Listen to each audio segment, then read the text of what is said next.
Good evening and salutations, my GH fans. My oh my, half the table's turn. Well, I guess I can sit there and give Slick Rick back his title. Right? It's like he just woke up and was just like, here's my thing. Here's my. As I'm watching this episode, I'm like, what if he just gave them a false sense of security? Because I don't know what he was doing yesterday, but it's like today he just woke up and he was like, oh, I'm a competent lawyer. Maybe I should start acting like one. Now, Diane brung Michael up, right? And Michael was sitting there talking about Willow and his upbringing. Um, and, the whole cult thing. And, I mean, there was some damning evidence. It's like Diane was just on peak, right? She was just on point. She brung up something that, you know, Carly and Jocelyn didn't know about, and that was the papers that Drew convinced Willow to sign in case anything happens to her that he would get the kids. And of course, this brings right back to Michael and how susceptible she is and to just blindly following somebody, you know? And one of the things that Michael did, and I don't think he realized why he was doing it, was he brung up her lying about when she had cancer.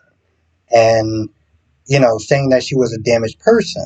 Now, the thing is, what he neglected and what Rick probably didn't pick up on was when she lied about cancer because she didn't want to sit there and start chemo because she wanted her child to have the best possible outcome, which would have strengthened her case and her character as a mother. So I'm a little surprised that they actually brought that up and Rick didn't sit there and follow up with it. I was like, Rick, what are we doing? But Rick had it. So But yeah, they're going back and forth. And like I said, I'm not going to sit there and do a whole play-by-play thing. But the interesting part was when they got Sasha. Oh, before that, Rick did bring up, like, okay, you want to sit there and talk about an unstable home, unstable environment with the whole, Drew and the shots and everything like that. And, the academy and Willow and all that stuff, right? Then Rick was like, so you grew up around violence. You got shot in the head. You also recently got, burnt over 40% of your body from an attack that was meant for, well, clearly wasn't you. So it was meant for Sonny. So, I mean, are we really going to sit there and talk about stable environments? And you know what? Listen, even for the people that don't like Rick, they don't like Willow, they don't like Drew, if we're sitting there talking about even present day, that's not exactly a welcoming environment. I mean, hell, this is the reason why Sasha wasn't there pushing for sole custody of the child because she didn't want. That was another reason, not just because the whole Michael and Willow court thing, but because of the violence with Sonny and saying, hey, listen, I'm sorry, but you're by proxy is going to be a problem. So brung that up. Also brung up the whole manslaughter thing, which I'm just like, bro, you talked about that yesterday. I don't understand why we're bringing that up. But the biggest thing was the Sasha part, right? Now, I don't know if he got told by Nina about the baby or if he just put two and two together, but, brung up the whole, when she went to the bar and everything like that. And just long story short, because she didn't want to sit there and say it, but he was like, hey, perjury is like 7 years. So you want to try this again? And she admitted that she was with Michael. That night she slept with Michael and that Michael was the father of her child, right? And, Carly, they're just like shocked at this point. Willow did have an outburst when Jocelyn was there. So, that didn't help. I was like, you might want to kind of chill out. I get it. Rick was kind of sleeping at the wheel yesterday, but he seemed like he was back in real form today. So very, very, very interesting stuff. I would definitely tell y'all to check it out. There's some stuff that I'm obviously missing out. As far as what Diane did and bringing up Jocelyn and Rick and everything like that. So definitely check that out. But like I said, that was probably the biggest thing that wound up happening. Now Lulu has just been on stupid, right? And this conversation, I think it was Ed that asked me, was there going to be a cat fight between those two? And I was like, no, because it's a lot more tamer, and that's exactly what ended up happening. But Brooklyn does come over there, and Brooklyn's like, you blew up my life, you hurt my son, you should just left it alone. And of course, Lulu is sticking to the whole, well, I did what I thought was right, and I couldn't stop. And long story short, she just stands by it, and she keeps it there, justifying her actions by saying, well, you know what, the truth is out. So you and him could sit there and work on something. Y'all keep on. And then she's like, well, you and Dante keep sitting there trying to act like I was the bad guy, but you're the one that did lie. You're the one that did give up your child. And you and Lois have been the one that's been lying to Dante for years. And I'm like, yes, that's very true. But at the end of the day, while you may have marriage to sit there and say she did what she did,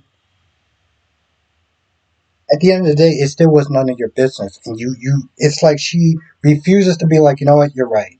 I stuck my nose in something where it didn't belong. Because she keeps sitting there justifying her actions like, well, the ends justifies the means.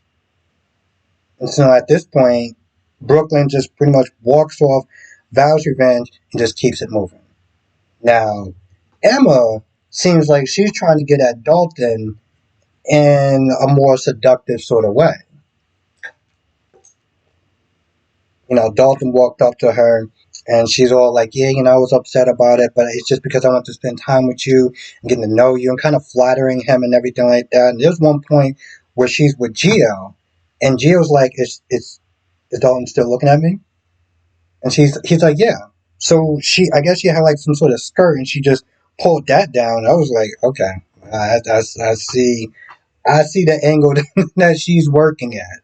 Um, she's going to sit there and she's going to bust him one way or the other, but she going to get her man. She going to take him down for the animal testing and everything like that.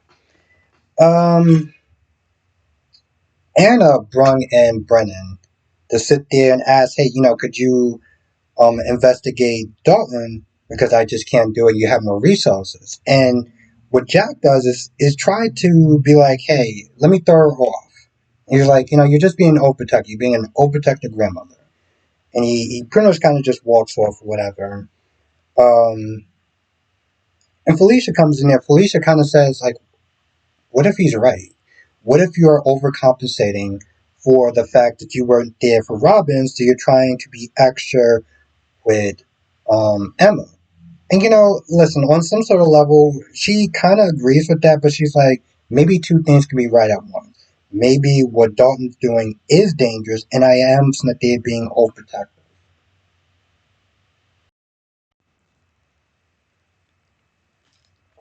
Now, the stuff with Sunny and Anna, Sunny and Laura isn't really that interesting. They're just pretty much talking about what they're going to sit there and do for the family as far as trying to help out Rocco, trying to help out Gio. Gio walks up and just assumes that Sunny is keeping tabs, so he don't have anything else to do in his grown ass adult life. And he tells, well, Laura's like, no, I'm the one that brought him over.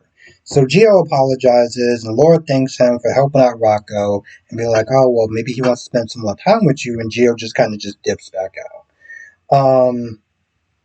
But they're having pretty much more of a copacetic conversation, and to Boyles comes over with his phone and starts shoving it in their face, talking about, oh, well, just vote no for Laura or whatever, and then Jill pushes him in the pool.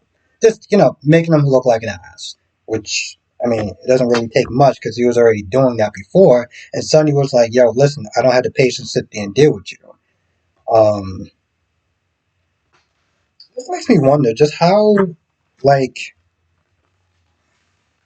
I mean, I know it's going to take time for him to get back on the mend, but like, is he always going to have that where he gets stressed out? Because I could have swore, like, even after the surgery, there was some sort of conversation he was having, and he looked like he started to feel kind of weak.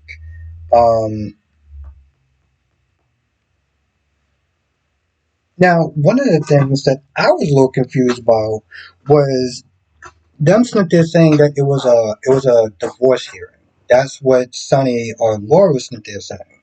But I could have swore it was a custody hearing, a custody battle. So is it both or I'm I'm very confused. I thought